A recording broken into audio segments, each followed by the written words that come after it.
Great is Oliver Giroud. We see sometimes he wants like crosses, and like they never come. And what was the intention with Carlos Vela playing tonight? We started warming up, but at the end he chose Marlon at the end to score the goal. Yeah, if Carlos is on the bench, it's always my intention to get him on the field. Carlos is Carlos Vela.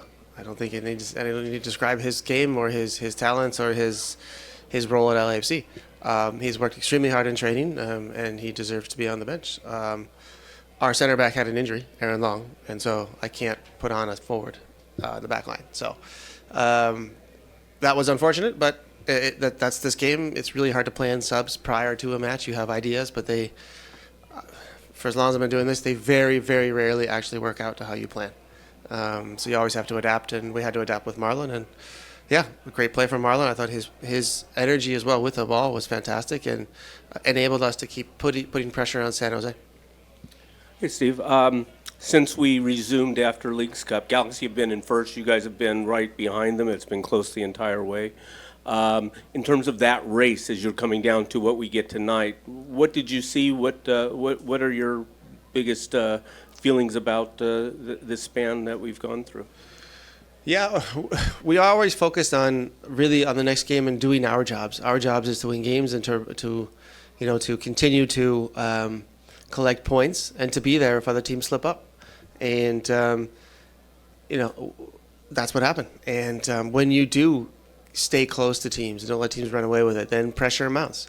We know because we've been in first for a very long time, and that's really hard to defend for long stints of time. And so when pressure mounts, then you have to kind of deal with that. And tonight we were able to, and the Galaxy, from their perspective, not. Unfortunately, not. Hi, Steve. Hi. Congratulations.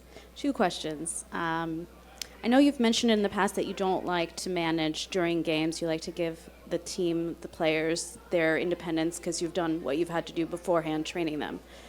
Did you find yourself in a different position today, managing it any other way, like a little bit more of a, hand in that turnaround that they had in the second half? Was there an inspirational halftime speech that you can share with us? Anything? Yeah, there were some words at half for sure. Inspirational, probably not. Emotional, very much so. And I think the sense of urgency always has to start with the players, but yeah, I think sometimes maybe holding the mirror up in front of players' faces helps, and that's kind of what we tried to do. During the game, I'm not sure, even if coaches are vocal and antic, others, have certain habits on the sideline or up and down the sideline, I'm not really sure players actually pay attention to that and actually get wind of it. In my own career, I don't recall a single word from a coach during 500-plus games. So it's not an excuse of why maybe I'm not always active on the sideline, but I'm just not sure it does anything. I think before the game, at halftime, and during the week, you have a lot of opportunities to affect what goes on the field. And that's where I channel most of my energy. Okay. Last question for me. Can you talk a little bit about Atuesta? Because from the beginning of this season, he's injected creativity and intelligence and maturity on the pitch. How do you feel he's grown through this season? Yeah, Edward is a footballer. Technically, one of our most gifted players. Can come up with moments like tonight. Is strong in possession, but also takes a lot of risks. And sometimes that hurts you. Sometimes that helps you, and that's his game. And we try to, use that in moments where LAFC profits from, and that's the challenge of the coaching staff and Edward.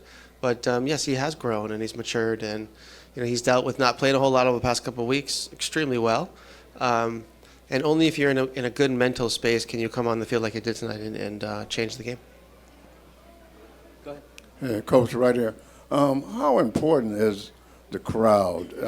From the beginning, when the LAFC first came in to LA, the crowd has just been tremendous. Talk about the crowd.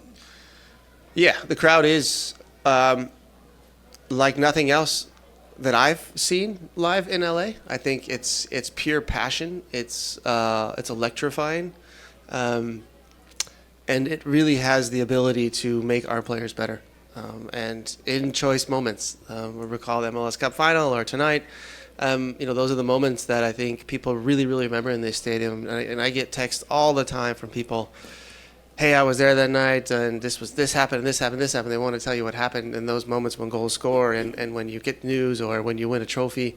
That's what we're doing. We were trying to make memories, and the fans are an integral part of that here at BMO. And for us, and able to make another long run in the playoffs or a deep run in the playoffs, we need them. It's just that. In a salary cap league where every team has the same tools, you need your fans, you need a home stadium environment that gives you the upper hand. Coach, congratulations on the win. Two quick kind of related things. When Aaron came off, he gave the armband to Edward Atuesta. Do you feel that Edward plays a little bit differently with that armband on, maybe a little bit more leadership, maybe he takes more charge? And secondly, is there an update on Aaron Long? No update on Aaron. Whether or not Edward plays differently, for me, I don't see any difference. I think that's a great question for him. I'm not sure that it does make a whole lot of difference, but I guess it's a question for Edward. Through my own personal experiences, I don't think I played or felt any difference. I think when you do wear it, you have a little more responsibility as far as what others do on the field and with the referee, and we'll see that next year and a couple of new rules that will be added, possibly. But I'm not sure it changes much in a second half when a player comes on or a player goes off, because you're already in rhythm and the game is sort of taking on its own dynamic.